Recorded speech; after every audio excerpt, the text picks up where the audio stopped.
কালাপাড়া, এই হাসনাত কালাপাড়া, এটা নিয়ে একটু কিছু কর না, একটা লাইভ কর, একটা ভিডিও কর না রে, তো তোর দলের আমির। গিফট পেয়ে খুব খুশি হলাম জামাত ইসলাম পক্ষ থেকে। এর মধ্যে চাউল আছে, পেঁয়াজ আছে, তেল আছে, খেজুর আছে।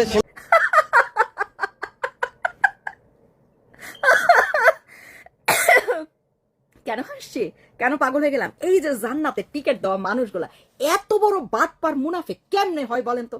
এই যে পরে আবারও ছবি কতগুলা শেয়ার করেছে। হ্যাঁ, এটা ছিল চীনের পক্ষ থেকে বাংলাদেশের ঈদের আগে হচ্ছে দরিদ্রদের জন্য সৌজন্য উপহার চীন দিয়েছে, এবং সেই চীনের সেই দেশের প্রতিনিধিত্ব করার জন্য মানুষজন ছিল যখন এই উপহারগুলো দেওয়া হয়। এখন বাংলা আর চীনা ভাষা তো ভাই বোঝা মুশকিল।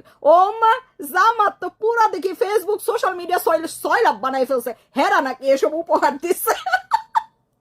1 টাকা খরচ করার মুরদ নাই জনগণের প্রতি। ছি ছি ছি ছি ছি ছি ছি, বিদেশি উপহার নিয়েও মিথ্যা কথা। আর তোদের গুলা কি করে খেজুরের বিচির খোশ গল্প শোনাইতে আসে, কই এগুলা সত্যতা তো তুলে ধরে না যে এটা মিথ্যা সংবাদ প্রচার করতেছে জামাতের verified Facebook page, official page, যে এগুলো আসলে জামাতের উপহার না, এগুলো জামাতে ইসলামের উপহার না, এগুলো হচ্ছে চীন সরকারের উপহার, দরিদ্র জনগণের জন্য সৌজন্য উপহার, যেটাই হোক।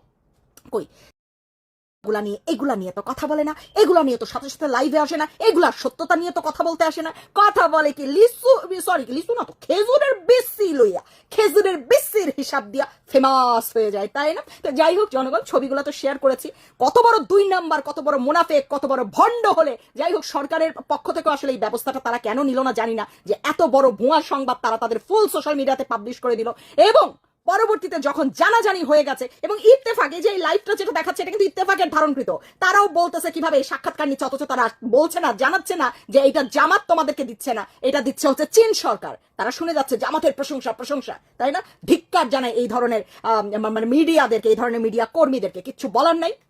24 থেকে আমরা সব মিডিয়া কর্মী দেখে অভ্যস্ত, সো তাদের কাছ থেকে এর থেকে বেশি কিছু আশা করি না। কিন্তু কত বড় মানে ভণ্ডামি হলে ভাই এসব খবর কি লুকানো যায়? এসব খবর কি লুকায়ে থাকে?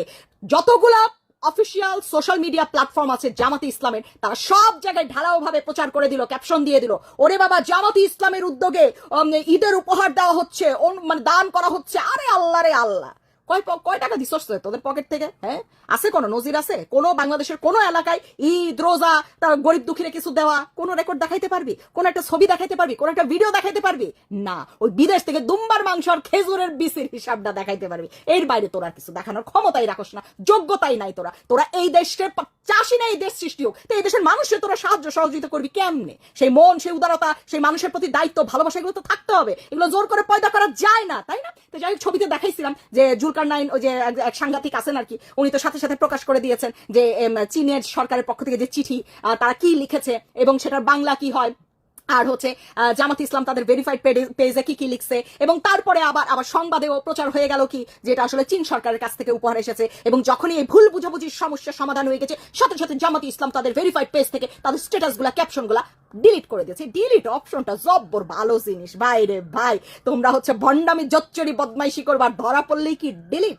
এই কালাপাড়া, এই হাসনাত কালাপাড়া, এটা নিয়ে একটু কিছু কর না, একটা লাইভ কর, একটা ভিডিও কর না রে, তো তোর দলের আমির, তোর দলের আমির এমন একটা মিছা কথা কইলো, তোদের দলের ভেরিফাইড পেজ এমন মিছা কথা ছড়াইলো, কবি না এটা খালি দুম্বার খেজুরের বিচি, আর কিছু কইতে পারোস না? হালার পুত হালা, পারলে কয়গুলা নিয়ে কথা, বদমাইশের বাচ্চা।